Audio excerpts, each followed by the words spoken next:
Elimination Chamber 2025. Oh boy. Oh boy. I didn't like half of the card I didn't care about, and the show was a 10. Like, the show was a 10 out of 10, and it's your boy Icon with another wrestling review for you. Let's talk about the wrestling. Before we get started, please hit that notification bell, like it or subscribe. Check out my other reviews. Let's get those watch time hours up for some Red Eyes Entertainment action. Shoot, because maybe then if we get monetized, I can start going to some of these wrestling shows and doing live interviews. That's the goal, but we'll see.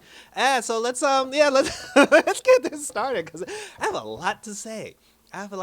So the show started. There was no pre-show match. The show started with the Women's Elimination Chamber. Roxanne Perez, who's not a prodigy. Naomi, Bianca, Alexa Bliss, Liv Morgan, Bayley. Naomi and Liv Morgan start the match. Before the match even gets underway, before the bell rings, before they close the door onto the cage, Jade Cargill's music started playing. And I said, this is interesting. So no Raquel Rodriguez in sight. So she's on her way. And I'm going to say this because usually when we've seen Jade so far on WWE programming, she's been wearing either like a silver outfit or a white outfit or a combination of like red, different colors when she was teaming with Bianca. Stick with the black because damn. But she gets into the ring. And then Liv is like begging and pleading. She's like, don't hurt me, whatever. And then Jade walks up to Liv and then makes a left and punched Naomi dead in the face. And I said, God damn. Now, it was so bad. If you look at all the pods for like all the other women that were in the pods, Roxanne Perez was like shocked. She was like clutching her pearls in the pod.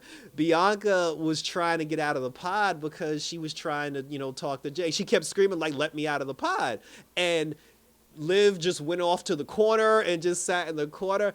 Jade beat this isn't like choreographed, and this is what I appreciate, amen to this. They didn't have like a wrestling brawl or a wrestling fight. They took that shit to the motherfucking streets. Jade beat her ass like it was like somebody sent Jade Cargill video footage of Naomi like lap dancing her husband at a party, and Jade just pulled up at the party and just beat her ass from like pillar to post. I don't know how I feel. I really don't know how I feel about this. And she even got to the point where when Naomi was trying to crawl out of the chamber cage, Jade grabbed the door, slid that shit shut, and bust her right in the face. And I was like, oh my God. So now Naomi got carried out on a stretcher. So for the second time now, 2 years in a row, Naomi's the first person eliminated in the Elimination Chamber. And then Jade left. Bianca was looking devastated because she didn't know what to do. And then when they closed the cage door, Bianca's pod opened. She tried to run to go help Naomi, but by then it was too late because they had already closed the door. And then she had no choice but to fight. So then Liv started laughing in her face. Liv was like, I told you it wasn't me. And I told you it wasn't me. And then the two of them started fighting. And Bianca was like conflicted because like she was worried about Naomi. She wanted to talk to Jade, but she also had a match to win. So her and Liv are fighting. Bayley comes in. Roxanne comes in. Like everybody comes in. The eliminations start happening. Bayley was the second person eliminated, and then followed up by that, I believe it was Roxanne Perez who got eliminated, and then Liv Morgan eliminated Alexa Bliss. The two of them had a stare down, so unless she teams up with Nikki Cross, I don't think they're going after the tag team titles. Regarding the tag team titles, at this point, I feel like it should be the Meta Girls, unless they're going to get involved in something else. More on that later, but it came down to Liv Morgan and Bianca Belair. The two of them had a great back and forth. Bayley even told Bianca at one point, she was like, yo, don't focus on that. You need to focus on what's happening now. Focus on WrestleMania. That's exactly what Bianca did. And she ended up getting the KOD. She pinned Liv Morgan. And now Bianca's going to WrestleMania to fight Rhea Ripley because, let's be honest, Io Sky's not winning that belt. And this is interesting because, yes, Bianca versus Rhea is the biggest match that you can do. However, I'm a little concerned about whether or not Bianca's actually going to beat Rhea at WrestleMania because, one, Bianca's a SmackDown superstar. So if Bianca actually does beat Rhea Ripley for the Women's World title, she'll automatically become a Raw superstar. And how does that work now with the beef between Jade and Nate? Because Bianca has to be involved in that beef. And then second of all, we don't even know for sure that Naomi was the one that even threw Jade on the car. It could still be a setup. Somebody could be framing Naomi, because it's not like Naomi tried to, like, Naomi like got her ass whooped, like she legitimately didn't know what was happening. So I don't know. Like, I'm still holding out hope that Naomi's being framed. Maybe she's being framed by the Meta Girls. Like, who knows? I'm still in the camp that Jade orchestrated that herself, and her and the Meta Girls are going to team up. But but anyway, but we're going off the assumption that Naomi was the attacker. So if that's the case, is Bianca a part of that? Was Naomi and Bianca in cahoots? When the attack happened, is Bianca like an unknowing participant in all of this? So there are still a lot of questions here. I guess Jade and Naomi's gonna have a match at WrestleMania, but if you put Bianca on Raw, you take her out of that feud. So unless Naomi is gonna, unless Naomi and Bianca are both in on it, and Naomi helps Bianca beat Rhea Ripley at WrestleMania, I love it because it's the biggest match you can do, because nobody give a shit about Tiffany Stratton versus Charlotte Flair. I get that it's the biggest match that you could do for the women, but because there's a storyline involving Bianca that's currently happening on SmackDown, how do you put a Raw title on her and take her off of SmackDown to make her a Raw superstar? But we'll see. I'm definitely interested. Like, I'm interested. Like, Bianca did it. She did a post interview, looking like she stole that coat from Lyra Valkyria's closet.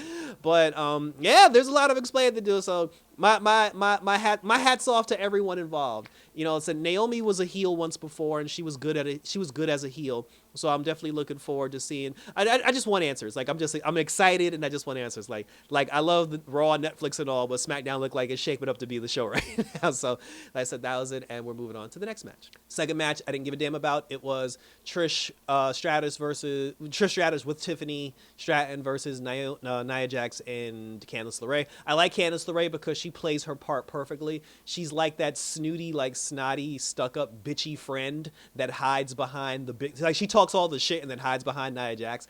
Like, she's like the sarcastic bitch, and I like that about her. So I did enjoy watching Candice LeRae. Like, I have no problems with Nia Jax. Like, I like watching Nia Jax's work, especially when she flattens people.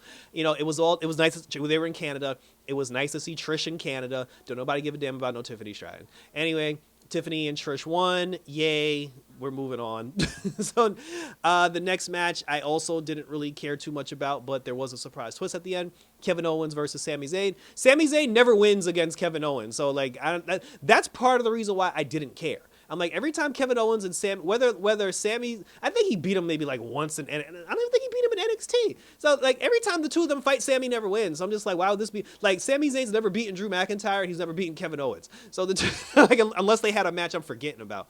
Kevin Owens won. And then after Kevin Owens won, Randy Orton's music hit, and then young Rand. See, and aside from the fact that they were in Canada, that's why it made perfect sense to do Sammy versus Kevin at the Elimination Chamber and not at WrestleMania, because the bigger match is Kevin Owens versus Randy Orton. Because again, it's WrestleMania season. We got to start thinking about like the big matches here. We have to think about good matches, like matches that make sense. Like, we can't have like subpar matches. So Kevin Owens versus Randy, that's the bigger match. The two of them fought. Randy tried to bring back the punt kick. It didn't work.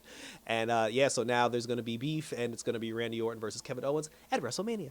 Next up was the men's, I believe, it was the men's Elimination Chamber match. Logan Paul, CM Punk, John Cena, Damian Priest, Drew McIntyre, and Seth Rollins.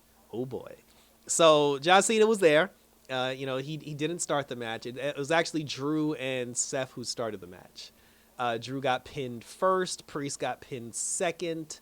I believe then Logan Paul got pinned. Seth Rollins got pinned because he got jumped by CM Punk and John Cena. And it came down to John Cena and CM Punk. And because Seth Rollins is a bitch and he can't get over his obsession with CM Punk, after Seth got pinned, CM Punk was laying on the third rope. And Seth Rollins, before he left, came out of nowhere and stomped CM Punk's face onto the floor, just like he did to Roman Reigns at the Royal Rumble. And then because of that, John Cena was able to put CM Punk in the attitude, well, not the STF or whatever, and then Punk passed out. And John Cena's the winner. And I wasn't happy about that, because I kind of wanted CM Punk. I wanted CM Punk to win the Chamber, but there's still hope for that, because if it's John Cena versus Cody Rhodes at WrestleMania, there's still the possibility. I mean, Paul Heyman does not have the juice nor the capabilities to put CM Punk in the WrestleMania main event. So you would have to think. So I want the favor to be CM Punk getting added to that match and making it a triple threat. That's what I want. But the favor, Paul Heyman doesn't have the juice to do that. So I'm confused. Like I'm confused about how that's gonna happen, why that's gonna happen, and where CM Punk. Because honestly, I'm gonna be dead ass. I don't want a triple threat match between CM Punk, Seth Rollins, and Roman Reigns because why? What's it? It's like I don't want to see the three of them fight just to fight. Like, is it a number one contenders match? Like, I'd rather either see Punk versus Roman or Roman versus Seth 1-on-1. I don't want to see a triple threat because there's no point for that. So. And but then now, because of how the aftermath happened, I don't even know if I want Punk added to the match now because when the match was over, Cody Rhodes showed up, and then he came and he confronted John Cena. And then when Cody Rhodes came to confront John Cena, The Rock showed up. So now Cody, John Cena, and The Rock is there. And the whole time I'm like, why is Cena still here? This is between The Rock and Cody. He wants his answer. Why is Cena hanging around? I was like, I don't understand why Cena was hanging around. And The Rock was like, give me your answer, boy. give me your answer. And then Cody told him again. He said, I can't be your champion. I can't give you my soul because I gave my soul to the fans, to the people. I gave my soul to the ring, to wrestling a long time ago. And then after that, then he told The Rock to go fuck himself, which I thought was like really cool. Like the crowd got a pop out of that one. And then John Cena was like cheerleading in the background, being over the top. He hugged Cody Rhodes for standing up to The Rock. And then when he hugged him, Cena was facing The Rock. The Rock did the throat slash, and I said, "Oh my God, it was Cena who sold his soul to The Rock." Which makes sense why he was on the poster, why he didn't show up. And they did a good job. Nobody saw that one coming. If you would have thought anybody would have sold their soul to The Rock, you would not have guessed John Cena. John Cena sold out. He beat up Cody Rhodes. I don't know why Travis Scott was there. Like, that shit ain't make no sense. He was there for nothing. Travis Scott was legitimately there for nothing. But John Cena whooped Cody Rhodes' ass, beat him with the belt. The Rock whooped him like a government mule. They left him battered and bloodied. And it turns out, and it's weird because John Cena doesn't need to sell his soul to The Rock because he's already in Hollywood. But I guess since this is his final hurrah, his final ride, John Cena is so desperate to win that championship at WrestleMania. Just like Stone Cold Steve Austin. When Stone Cold wrestled The Rock, I think it was WrestleMania 17, Stone Cold sold out to Vince McMahon because that's how bad he desperately wanted to be champion. And it's going to be the same thing for John Cena. John Cena didn't even talk in the press conference. The Rock talked a whole lot in the press conference. One thing about the press conference that I don't like, either decide, are we doing this in character or are we not doing this in character? Because when we do the post show and we have the post show interviews, I hate when the reporters ask them questions that exposes the business. I'd prefer they just do all those interviews in character. Like, just do them in character. Like, I don't want to hear about, I don't want you to pull back the curtain. But that's a personal thing with me. But yeah, John Cena didn't even say anything, so at least he stayed in character. He stayed in character. I said The Rock spoke or whatever. But yeah, so that's it. So looks like we're getting a heel John Cena. The next time John Cena is in a WWE ring, he better come out to Word Life. This is basic fuckonomics, and he better have on a black T-shirt, like not that Fruity Pebble shit. But so we're getting Cody Rhodes versus John Cena, a heel John Cena with The Rock in his corner at WrestleMania to determine the championship. CM Punk is in the mix somewhere. Roman Reigns and Seth Rollins. It looks like we're going in that direction. We might be going towards Drew McIntyre versus Damian Priest. Jade versus Naomi 1-on-1. Bianca versus Rhea Ripley. And it's a lot. Like, it's a lot. We're going to get Braun Breaker probably versus AJ Styles. I would like to see Lyra Valkyria lose the Intercontinental Championship to Ivy Nile at WrestleMania. I think Zelina Vega should beat I was about to call her Carmella. Should beat what's this, Chelsea Green. Like, she should beat Chelsea Green for the United States Women's Championship. I do want to see those matches and whatever the tag division holds. But that was how this pay-per-view ended. Thank you for tuning in. So there's a lot to talk about. We're on the road. Like, we on the road to WrestleMania. I'm excited. I know you're excited. When Bianca whooped Liv Morgan with her hair, goddamn. Like, the whelp on Liv's body was from, like, here all the way to, like, over here. And is Bianca going to turn heel, or are we saving that for WrestleMania 2? Please share your questions, comments, your theories, and your concerns down below. And for the love of God, let's continue to talk about it. Because from what it looks like, out of all the potential matches and matches that are already announced, the worst match of the entire pay-per-view so far is Tiffany versus Charlotte. But check me out all over social media. Check out my other reviews. We're going to do that NXT roadblock for you guys as we roll on to the road to WrestleMania and everything in between. So that was it, guys. So thank you for tuning in. Signing off for another WWE Elimination Chamber. Our time is now for that John Cena heel turn until WrestleMania. We're out this.